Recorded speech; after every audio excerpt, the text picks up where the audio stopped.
Victor and Mikhail are two brothers. Victor is the younger one and Mikhail is the older one. They lived with their parents in a small town in a private house. Everything was fine in the family until their father fell ill with an unknown disease. The sons were 16 and 17 years old at the time. It was never clear what caused their father's illness, as doctors had differing opinions. The boy's mother, Mrs. Valentina, wept inconsolably and believed the doctors had overlooked something. He had always been strong, hard-working, and never complained about his health, which is why he sought help too late and they didn't have time to properly diagnose him. No one expected such a turn of events.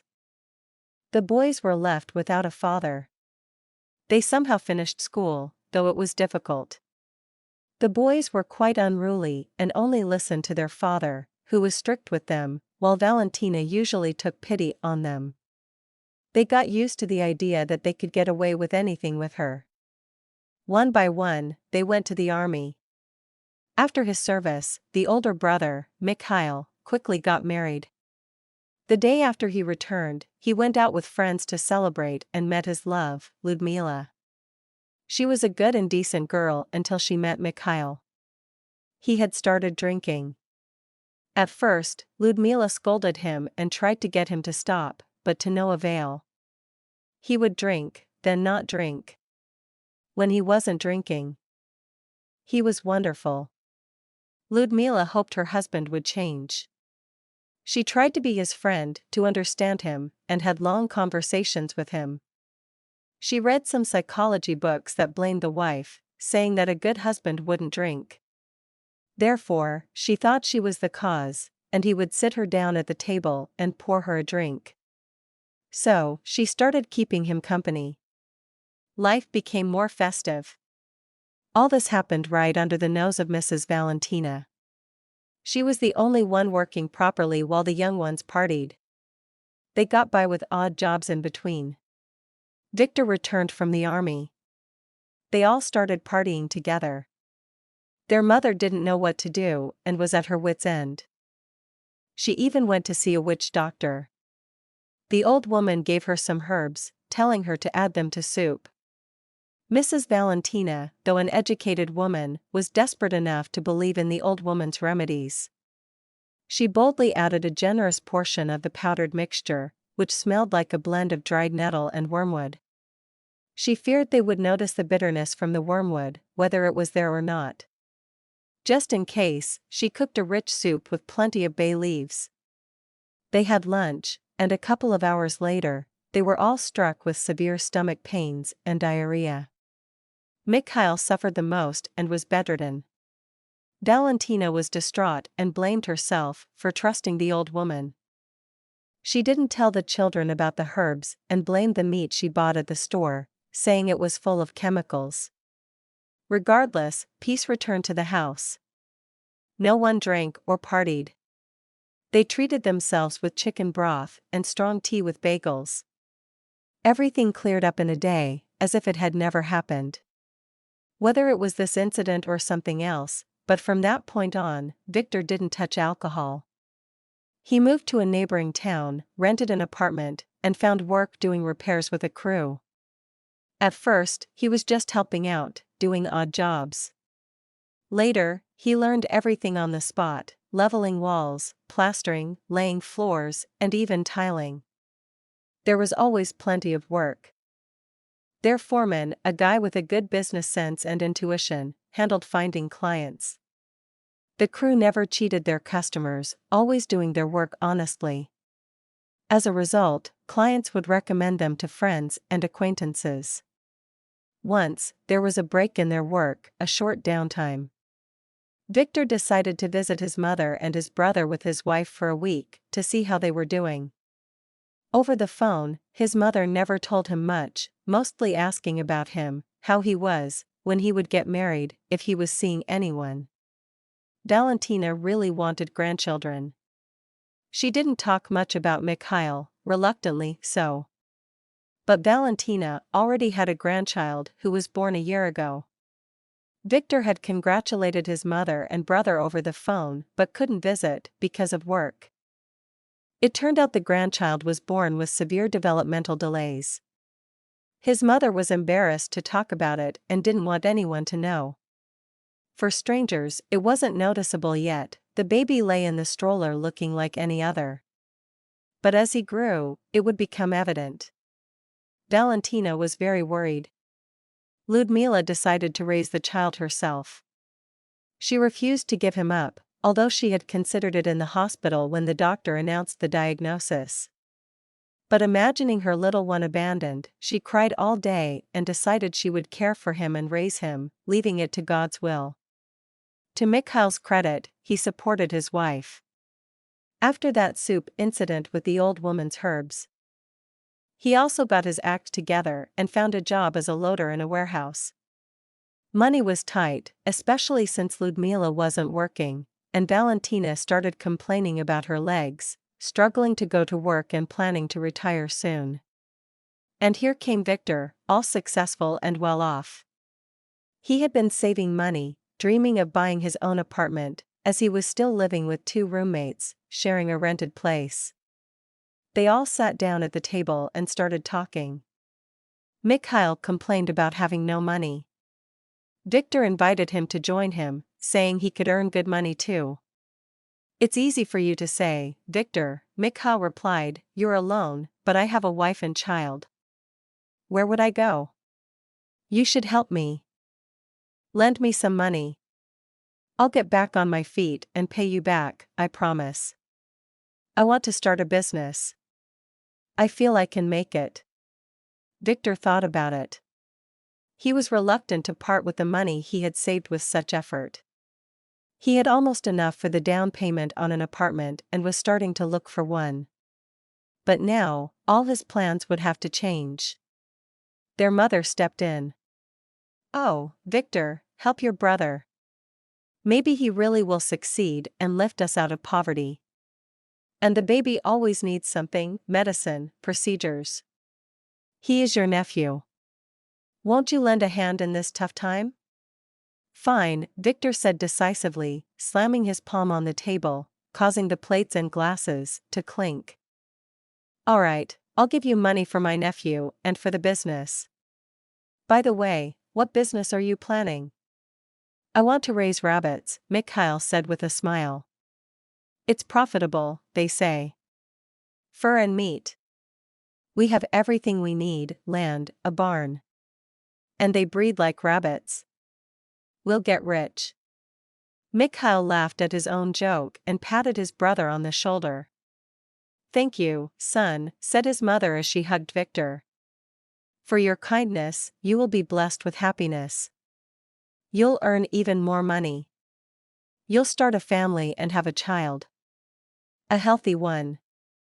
At these words from Valentina, Ludmila discreetly wiped away her tears and hugged her son, who was sitting on her lap. He looked very sweet, though his gaze indicated that something was not right with him. Victor hadn't seen his brother for 2 whole years. He often called his mother, who would evasively answer questions about the business and the rabbits. When he managed to get his brother on the phone, Mikhail assured him everything was going according to plan. "Don't worry, bro, your money is at work. Everything's fine. I'll pay you back soon." Victor didn't have much time to think about it. Work was overwhelming, and he didn't even have a proper vacation. They only rested on Sundays, their strict day off. He had saved up a good amount again. Business was going well. Eventually, he managed to take a week off. He really wanted to see his mother and find out what was happening with his brother's rabbit venture. He was curious if it had worked out. While traveling by train, he thought maybe his brother would treat him to some rabbit meat. He had heard it tasted like chicken. When he arrived, he saw a damaged car by the fence. At first glance, it looked shiny and new. But when he saw the front part, he was stunned. It was completely smashed. There were no signs of rabbits, enclosures, or cages. He entered the house to the sound of snoring. His brother was lying in a room, snoring loudly, with the smell of alcohol in the air. His mother hurried to meet him, led him to the kitchen, and, wiping her tears, explained everything. After you left, and he got the money, he went to the city and brought back 3 rabbits. He spent some time with them, made cages himself, did everything by the book, and fed them. But something struck them all at once. It said that rabbits often get sick. He should have been more vigilant, giving them various vaccinations, but Mikhail was inexperienced and missed it. He went back to the city, but instead of rabbits, he bought a car. He brought me a gift and earrings for Ludmila. He said he'd work as a taxi driver, day and night, to pay you back. But then? Victor asked impatiently when his mother fell silent for a long time. He started drinking again, she whispered in a hoarse voice.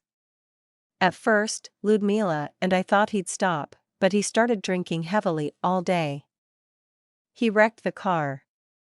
The money is gone. We live off my pension now. Even the baby didn't get anything from it. Ludmila went to live with her mother. She left him. Who needs him? She already has a child to care for, and now this one is like a child too. Forgive me, I didn't tell you anything. I kept hoping he'd get his act together. Mother broke down into inconsolable sobs. Victor felt an overwhelming pity for her, so much so that his eyes stung and his fists clenched. His mother noticed this. Just don't hit him too hard. Don't carry that sin on your soul. Maybe he will come to his senses. He is your brother after all. Blood is thicker than water, Victor muttered through clenched teeth. But why is our blood so different? Why did I get my act together and he didn't? What was stopping him? I drank with him too, remember? If I drink now, he will know. Brother, forgive me, came a voice from the room. Mikhail had woken up and was stumbling into the kitchen. Forgive me, he mumbled, reeking of alcohol. I will pay you back. Take the car. It's full of spare parts. You can sell them. Take Ludmila's earrings, they're gold. I bought them with your money. She left me. Betrayed me.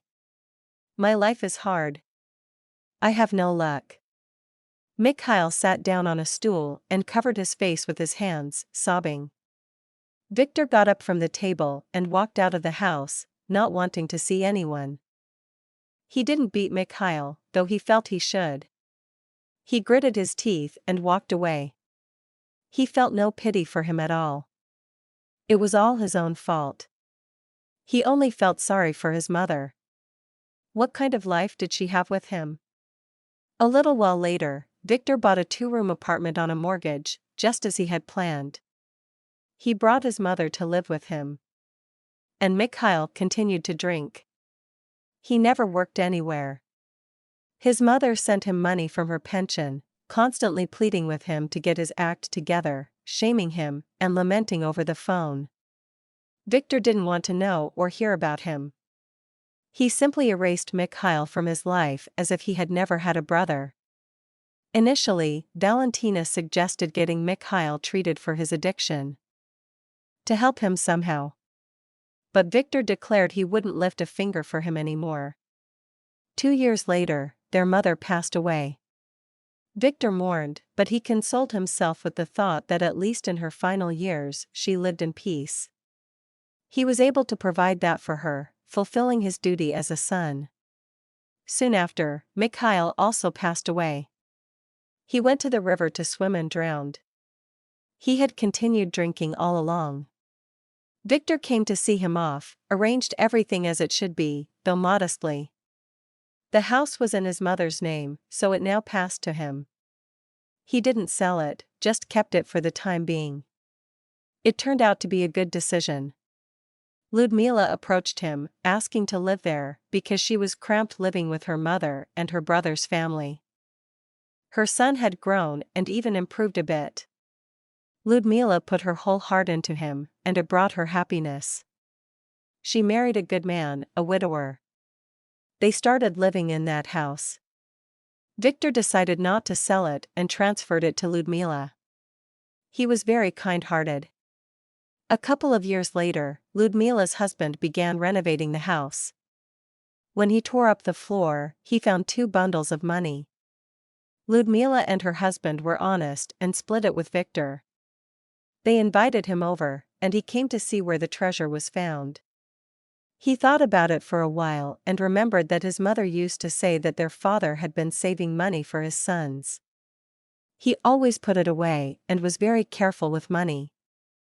He had a good salary, and they lived comfortably when he was alive. After their father passed away, their mother lamented that there was no money, wondering where the savings had gone. Victor and Mikhail, as teenagers, didn't really understand or think about such things, but now he remembered. "So that's how it is," Victor repeated, "Father's money waited for us, waited all this time. And Mikhail lived on wealth without knowing it.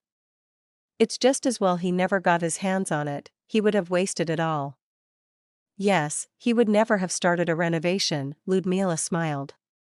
"Forgive me, Lord, but his hands weren't capable of such work. He just drank and partied." In memory of his father, Victor decided to take the money to the bank and make a deposit. On the way, he tripped badly and broke his leg.